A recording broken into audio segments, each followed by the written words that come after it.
13 जुलै शनिवारी दुपारी अमेरिकेचे माजी आणि भावी अध्यक्ष डोनाल्ड ट्रम्प हे प्राणघातक हल्ल्यात वाचल्यानंतर आजपर्यंत अमेरिकेत धक्कादायक घटनांची एक लढी, म्हणजे फटाक्याची माळ आपण म्हणतो ना, फटाक्याची लढी, तर ती अशी एका पाठोपाठ एक फटाके असे लागल्यासारखी परिस्थिती तयार झालेली आहे. आठवड्याच्या अंतराने धक्कादायक घटना घडत आहेत आणि त्यामुळे आजा बिजा तिजा असं म्हणतो ना आपण मराठीमध्ये, त्याप्रमाणे आता येत्या शनिवारी रविवारी म्हणजे येत्या आठवड्याला अजून काय आक्रीत घडतंय याच्याकडे आपल्यासारख्या देशी निरीक्षकांचं लक्ष लागलं असेल तर त्यात नवलते काही नाही. आता 13 जुलैला जशी ऐतिहासिक घटना घडली तशीच एका आठवड्यानंतर म्हणजे रविवारी दुपारी अजून एक ऐतिहासिक घटना घडली आणि आधीच्या घटनेने जो गोंधळ संपूर्ण उडालेला आहे त्याच्या खळबळीमध्ये अजूनच भर पडलेली आहे. आता गोषवाराच्या पहिल्या अंकात मी बायडन जाणार हे निश्चितपणे सांगितलं होतंच. आता जाता जाता विषय निघालाय म्हणून थोडंसं विषयांतर करून सांगतो की एकंदर परिस्थितीतल्या लक्षवेधी घटनांचं निरीक्षण मांडायच्या या आपल्या गोषवारा या उपक्रमाला मित्रांनी आणि श्रोते दर्शकांनी अत्यंत उत्साहवर्धक असा प्रतिसाद दिलेला आहे. यूट्यूबवर अशा प्रकारच्या विश्लेषणाच्या कार्यक्रमांची भाऊगर्दी झालेली असताना मित्र आणि अनेक अनोळखी लोकांनी या भागाचा व्हिडिओ आणि ऑडिओ त्याची क्वालिटी इतकी चांगली नसताना सुद्धा, सुमार क्वालिटी असताना सुद्धा तो बघितला आणि इतकंच नाही तर त्याच्याबद्दलच्या आपल्या भावना आणि विचार या मला कळवल्या. याच्याबद्दल मी त्यांचा मनापासून अत्यंत आभारी आहे. तर बायडनची गच्छंती होणार आणि ते अटळ आहे हे मी भारतात 19 तारखेला म्हणजे अमेरिकेत 18 तारखेलाच दुपारी तो जो कार्यक्रम केला होता लाईव्ह त्याच्यामध्ये सांगितलं होतं.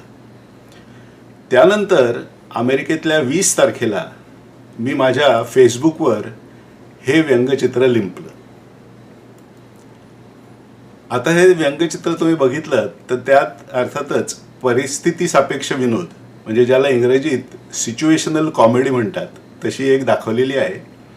म्हणजे त्याच्यात असं दिसतंय की व्हीलचेअरवर बसलेली एक पांगळी व्यक्ती दुसऱ्या तशाच व्हीलचेअरवर बसलेल्याच पांगळ्या अवस्थेत असलेल्याच व्यक्तीला लाथ मारून कड्यावरून ढकलून देते आहे. आता ती जी व्यक्ती जिला ढकललं जात आहे ती बायडन आहे ते दिसतंय, पण इथे जी ढकलून देणारी व्यक्ती आहे दुसऱ्या व्हीलचेअरवर बसलेली तिथे माझा रोख हा प्रत्यक्ष डेमोक्रॅटिक पक्षाच्या फार मोठ्या नेत्या नॅन्सी पेलोसी यांच्याकडे होता आणि ते चित्रही त्यांचंच काढलेलं आहे. नॅन्सी पेलोसी त्यांचं ते टिपिकल अत्यंत मोठ्या सुरकुत्या चेहऱ्यावर असलेला चेहरा त्यांचा आणि गळ्यात त्याशी मोठ्या मोठ्या पर्लची माळ हे त्यांचं आणि असा अत्यंत भडक रंगाचा त्यांचा पोशाख असतो. तर सर्वात पहिले बायडनची गच्छंती होणार हे निर्देशित करण्यात त्यांनी काही संभ्रम ठेवलेला नव्हता आणि त्यांनी ते सांगितल्यानंतरच बायडनची ही गच्छंती सुरू झाली. आता हे चित्र प्रकाशित होऊन जेमतेम 20 तास होत नाहीत तोपर्यंत म्हणजे परवा रविवारी दुपारी बायडन यांनी निवडणुकीतून आपण माघार घेत असल्याची घोषणा केली आणि तो जो गोंधळ उडालेला होता त्या गोंधळात अजून गोंधळ अशी अवस्था निर्माण झालेली आहे. आता हे बघा की आपण जेव्हा खळबळजनक म्हणतो तेव्हा ती खळबळजनक ही अशी एकांगी नसते. म्हणजे मला असं म्हणायचं आहे की थोडंसं स्पष्टीकरण करतो मी त्याचं की अशा अर्थानं की ट्रम्प हे बायडनला विरोध करत होते आणि बायडनच्यापेक्षा लोकप्रिय होते आणि आता बायडनने माघार घेतली म्हणजे ट्रम्प यांचा रस्ता साफ झाला. तर असं हे सरळ समीकरण नाही आहे. आता ट्रम्प यांचा लागोपाठ दुसरा विजय झाला आहे. म्हणजे पहिला विजय म्हणजे त्याच्यात प्राणघातक हल्ल्यातून ते वाचले, मोठा चमत्कार घडला त्याच्यात ते वाचले, हा एक फार मोठा विजय आहे. त्यांची प्रतिमा प्रचंड उजळलेली आहे त्याच्यामुळे. आणि त्यांच्यासमोर उभा असलेल्या डेमोक्रॅटिक पक्षाचा उमेदवार हा त्यांनी माघार घेतलेली आहे. ही अमेरिकेच्या इतिहासात अशी घटना घडली नव्हती आत्तापर्यंत. त्यामुळे तो सुद्धा ट्रम्प यांचा एक विजयच आहे आणि डेमोक्रॅटिक पक्षाचा त्यामुळे एक आपण म्हणतो मराठीत पचका, तसा तो पचका झालेला आहे. पण हा पचका तेव्हाच म्हणजे समजला जाईल जेव्हा याच्याबद्दल डेमोक्रॅटिक पक्षाला उलटे सुलटे प्रश्न विचारून त्यांना अडचणीत आणलं जाईल, तेव्हाच ते होईल. आता असं की म्हणजे समजा तुम्ही म्हणालात की डेमोक्रॅटिक पक्षाने एकमताने बायडनला उमेदवार म्हणून नेमलं 2024च्या निवडणुकांसाठी. ठीक आहे, त्यांनी नेमलं एकमताने. 4 वर्ष एक ठराविक मीडिया हा बोंबलून अक्षरशः सांगत होता की बायडन हा अध्यक्ष म्हणून राहायच्या लायकीचा नाही, त्याचा मेंदू खराब झालेला आहे. कंठशोष करून हा मीडिया सांगत होता. तेव्हा संपूर्ण डेमोक्रॅटिक पक्ष, त्यांचे नेते हे काहीतरी अचाट आणि अफाट आणि अत्यंत हास्यास्पद असं तर्कशास्त्र लावून बायडनची संपूर्णपणे लुळी लंगडी असलेली बाजू हे ते सांभाळून नेत होते. 3-4 वर्ष हा तमाशा चाललेला होता लोकांच्या समोर. आणि त्याचा मेंदू तर आता 3 वर्षापासूनच बधीर आहे. मग आत्ताच एकदम असं काय झालं की बायडन हा तुम्हाला अडचणीचा आणि दुर्बल वाटायला लागला? तर हा प्रश्न डेमोक्रॅटिक पक्षाला अत्यंत अडचणीचा असणार आहे की इतके दिवस तो चांगला होता आणि आत्ताच एकदम का वाईट झाला. दुसरी गोष्ट अशी की तुम्ही म्हणाल समजा कोणी म्हणलं की बाबा त्याची धोरणं ही अलोकप्रिय होती, धोरणांमुळे तो अडचणीत आला, तर त्याची धोरणं सगळी तर ही डेमोक्रॅटिक पक्षाचीच धोरणं होती, दुसरं तो काही करच नव्हता. मग त्याची जर लोकप्रियता घटली असेल आणि तो आता जर एकदम समजला असेल की तो आता ट्रम्पच्या समोर तो हारतोय, तर त्या सगळ्या त्याच्या धोरणांना हा तो कसा काय जबाबदार? त्याला तर पक्षच जबाबदार आहे. याचा अर्थ म्हणजे असं झालं की जोपर्यंत चांगलं चाललं होतं तेव्हा ठीक आहे, पण वाईट झालं की त्याची जबाबदारी तुम्ही स्वतःवर घ्यायची नाही. आणि इंग्रजीत ज्याप्रमाणे त्याला म्हणतात की थ्रोईंग अंडर द बस, म्हणजे आपण अडचणीत आलो की आपली कातडी वाचवायची आणि दुसऱ्याचा बळी देऊन टाकायचा. तर हे असं चालणार नाही. तर हे असे अडचणीचे प्रश्न डेमोक्रॅटिक पक्षाला विचारले गेले पाहिजेत. दुसरी गोष्ट, अमेरिकेच्या राजकीय इतिहासात असं याआधी कधीच घडलेलं नाही आहे आणि त्यामुळे अशा परिस्थितीला अमेरिका ही कधीच सामोरी गेलेली नाही. आणि त्यामुळे भूतकाळातली काही चाकोरी अशी नाही की जिचं अनुकरण करून या प्रश्नातून पक्षाला किंवा देशाला मार्ग काढता येईल. आता इतका हा विचित्र अनावस्था प्रसंग डेमोक्रॅटिक पक्षाने देशावर लादलेला आहे, तर हा अजून एक मुद्दा ठरू शकतो की ज्याच्यावर रिपब्लिकन पक्ष हा डेमोक्रॅटिक पक्षाला दारेवर धरू शकतो. पण अर्थातच तसं व्हायची शक्यता फारच कमी आहे, कारण की डेमोक्रॅटिक पक्ष ही रिपब्लिकन पक्ष हे करणार हे ओळखून आपल्याला अशा अडचणीत आणणाऱ्या प्रश्नांना सरळ बगल देणार किंवा असे प्रश्न ते पुढेच येऊ देणार नाही. आणि हे अगदी स्पष्ट आहे. त्यात हे असे प्रश्न पुढे आणायचं माध्यम म्हणजे मेनस्ट्रीम मीडिया. आणि अमेरिकेतला सर्वच्या सर्व मेनस्ट्रीम मीडिया म्हणजे एक चॅनल फॉक्स चॅनलला सोडला तर बाकीचा संपूर्ण मीडिया आणि प्रिंट मीडिया हा डेमोक्रॅटिक पक्षाच्या अक्षरशः खिशात आहे. आणि त्यामुळे तो भलतेच मुद्दे पुढे आणणार, ते चर्चा सगळी भरकटवून लावणार आणि तो डाव सगळा परत रिपब्लिकन पक्षावरच उलटवण्याचा प्रयत्न करणार. आणि हे वर्षानुवर्ष हे असं चाललेलं आहे आणि अमेरिकेची जनता आता त्याला चांगली म्हणजे सराव झालेला आहे अमेरिकेच्या जनतेला या सगळ्या गोष्टींचा. दुसरीकडे एका अर्थाने बायडन हे दुर्बळ उमेदवार समोर होते, हे ट्रम्प यांच्यासाठी खरं तर बरंच होतं असं म्हणायची आता वेळ आली. कारण की आता जी अनिश्चितता पसरली आहे त्याच्यामध्ये आता थोडासा रिपब्लिकन कॅम्प म्हणजे तो पक्षही थोडासा गोंधळलेल्या अवस्थेत आहे. म्हणजे उदाहरणार्थ भारतात जसं आपण म्हणतो की मोदींच्या समोर जसा पप्पू, की जोपर्यंत पप्पू आहे तोपर्यंत मोदींची जिंकण्याची गॅरंटी आहे, तर ही जशी अवस्था होती तशी आता आत्तापर्यंत इथे होती. पण आता एकदम बायडननीच माघार घेतली, त्यामुळे आता चित्रच मुळापासून बदलून गेलंय आणि अनिश्चितता आली आहे. आणि ती अनिश्चितता दोघंही पक्षांच्यासाठी आहे. आता आपण डेमोक्रॅटिक पक्षामध्ये काय चाललंय याच्याकडे वळूया. डेमोक्रॅटिक पक्षातर्फे आत्ताच्या उपाध्यक्षा कमला हॅरिस यांचं नाव सर्वात पुढे आहे आणि बायडन यांनी माघार घेताना त्यांनाच आपलं समर्थनही दिलेलं आहे. पण कमला हॅरिस यांचं स्थान हे ॲक्च्युली खरं तर बायडन यांच्यापेक्षाही डळमळीत आहे. आता याची काय कारणं आहेत? कारणं तर खूप आहेत. एकतर सर्वसामान्यांना कमला हॅरिस या अत्यंत नावडत्या आहेत आणि त्या अत्यंत सुमार बुद्धीच्या आहेत. त्यांना कशाचीही काहीही माहिती नाही आणि केवळ आपल्या वंशाच्या म्हणजे आफ्रिकन अमेरिकन आपली अँसेस्ट्री, काही वेळेला सांगतात ते मी भारतीय आहे, काही वेळेला सांगतात मी आफ्रिकन अमेरिकन आहे.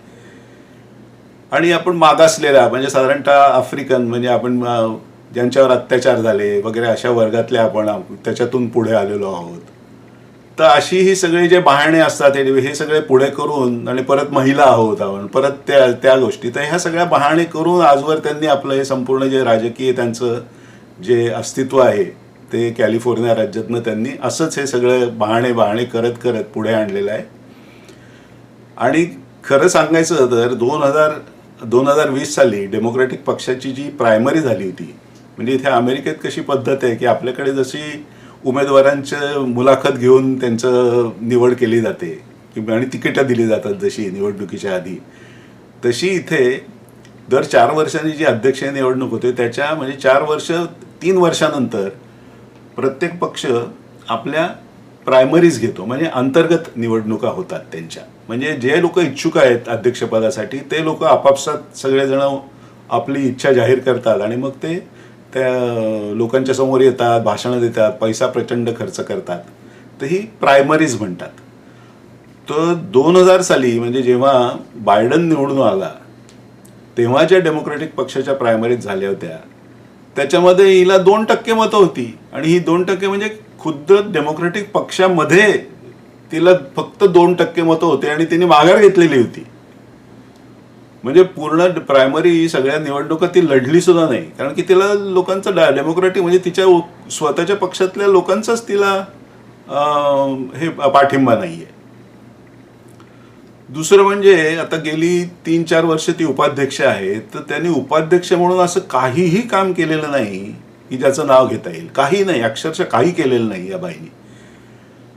आता दक्षिणेच्या सीमेवर म्हणजे मेक्सिकोच्या सीमेवरती जी घुसखोरी चाललेली आहे त्याच्यावरती लक्ष ठेवायला म्हणजे त्यांना बॉर्डर झार म्हणजे सीमा संरक्षक अशी त्यांना उपमा दिली आणि बायडन यांनी ते काम त्यांच्याकडे सोपवलं की आता हे जे इथे सीमेवरनं घुसखोरी चाललंय ते हा प्रश्न आता तुझ्याकडे सोपवलेला आहे. तो त्याचा इतका विचका करून ठेवलेला आहे या बाईनी, काहीही तिथे केलं नाही. आणि जवळपास 2 कोटी लोक म्हणजे बेकायदेशीरपणे अमेरिकेत घुसलेले 2 कोटी लोक आहेत. आणि हे कोण लोक आहेत, काय आहेत, ते टेररिस्ट आहेत, गुन्हेगार आहेत का काय, ड्रग्ज आणतायत, म्हणजे अक्षरशः हलकल्लोळ माजवलेला आहे त्यांनी अमेरिकेमध्ये. आणि असंख्य भीषण प्रश्न त्यामुळे अमेरिकेमध्ये उभे राहिलेले आहेत. तर हिचं कर्तृत्व आहे या बाईचं अमेरिकेतलं. आता गंमत म्हणजे की ह्याचा सुद्धा फायदा उठवणारे लॉबी कशा आहेत बघा, की असा हा सर्वार्थाने लंगडा उमेदवार जो आहे कमला हॅरिस, या की त्यांना काही इतिहास नाही, काही कर्तृत्व नाही, तर असा उमेदवारच आपल्या फायद्याचा आहे असं आता काही लॉबींना कळायला लागलेलं आहे. आणि त्यांनी त्यांना उघडपणे समर्थन करायला सुरुवात केलेली आहे. आणि हे अत्यंत धनाढ्य लोक आहेत आणि त्यांनी मोठ्या प्रमाणात पैसे द्यायला सुरुवात केले पक्षाला. आता मागच्या एका आठवड्यामध्ये जवळपास $50 मिलियन जमा केले यांनी. म्हणजे यांना पैसे देणारे लोक पुढे आलेले आहेत. आणि त्यांच्यामधलाच एक आहे जॉर्ज सोरोस, जो प्रख्यात आहे. ते जॉर्ज सोरोसचा त्याच्यासारखाच पाताळयंत्री मुलगा आहे. त्यांनी सुद्धा कमला हॅरिस यांना आपला पाठिंबा जाहीर केलेला आहे. त्यामुळे ही घटना आपण सर्वांनी लक्षात घेण्यासारखी आहे. आता डेमोक्रॅटिक पक्षाचं म्हणजे आत्ताच रिपब्लिकन पक्षाचं अधिवेशन याच आठवड्यात झालं, तसंच डेमोक्रॅटिक पक्षाचं जे अधिवेशन आहे की ज्याच्यामध्ये आता परत कोण नेता त्याची आता परत त्याच्यावरती शिक्कामोर्तब होणार, ते आता 1 महिन्यात आहे. आता ही जी अचानक अनिश्चितता निर्माण झालेली आहे बायडेन यांनी माघार गेल्यामुळे, तर ती महिनाभर अशी सुरू झाली. आणि जर काही निश्चित उमेदवार पुढे आला नाही तर त्या अधिवेशनामध्ये ही पक्षातली अंतर्गत दुफळी जनतेच्या समोर येण्याची शक्यता अजिबात नाकारता येत नाही. ट्रम्पच्या भीतीने आणि ट्रम्पच्या मागे रिपब्लिकन पक्ष हा एकदम एकजूट झालेला आहे. त्यामुळे डेमोक्रॅटिक पक्षही आपली दुफळी झाकून ठेवण्याचा आणि अधिवेशनामध्ये कोणीतरी एक सर्वमान्य असा उमेदवार शोधायच्या मागे आहे हे निश्चित आहे, उघड आहे. म्हणजे ते काय वेगळं सांगायला नको. आणि त्यामुळे आता अनेक जण मैदानात उतरलेत. खुलेपणाने आणि छुपेपणाने असंख्य जण आता परत आपल्या इच्छा, अध्यक्ष होण्याच्या इच्छा ज्या त्यांच्या अतृप्त आहेत त्या सगळ्या आता सगळ्यांच्या एकदम बाहेर निघालेल्या आहेत आणि त्यामुळे अनेक लोक रिंगणात आलेले आहेत. आणि या सगळ्यामध्ये 2016 साली ट्रम्प जेव्हा निवडून आले तेव्हा त्यांनी जे हरवलं होतं त्या हिलरी क्लिंटन त्यांचंही नाव आता परत पुढे आलेलं आहे. आणि असे म्हणजे विनोदीपणा किती चालू आहे त्याचा आता बघा, विनोदावर विनोद चालू आहेत. तर कालपर्यंत 81 वर्षाच्या बायडनला अत्यंत खंबीरपणे समर्थन देणारी जी डेमोक्रॅटिक पार्टी होती त्या पार्टीने आता बायडन बाजूला झालाच एकदम ट्रम्पच्या वयाचं भांडवल करायला सुरुवात केली आहे. म्हणजे बघा गंमत बघा, जोपर्यंत त्यांचा उमेदवार ट्रम्पपेक्षा म्हातारा होता तेव्हा नाव काढत नव्हते ते, पण आता बायडन बाजूला गेल्या एकदम रिपब्लिकन पक्षाचा ट्रम्प किती म्हातारा, कसं चालेल आपल्याला. म्हणजे बघा कसं असतं, राजकारणी लोक कसे असतात बघा, भारत काय आणि अमेरिका काय, घरोघरी मातीच्याच चुली. तर अशा या आता अमेरिकेमध्ये अत्यंत अनिश्चिततेचं राजकीय वातावरण आहे. परत आता बायडन जर उमेदवार म्हणून जर तो नाही आहे, म्हणजे उमेदवार म्हणून तो योग्य नाही आहे, तर उरलेले 4-5 महिने तो अध्यक्ष म्हणून कसा काय योग्य आहे, अशा प्रकारचा मुद्दा आता रिपब्लिकन लोकांनी काढलेला आहे आणि त्याला आत्ताच हटवा असं म्हणायला सुरुवात केलेली आहे. तर असं जे प्रचंड आता अनिश्चिततेचं वातावरण पसरलेलं आहे त्या वातावरणामध्येच मी तुम्हाला सगळ्यांना सोडतो आणि गोषवाराच्या पुढल्या भागात आपण असंच परत भेटूया. तोपर्यंत नमस्कार.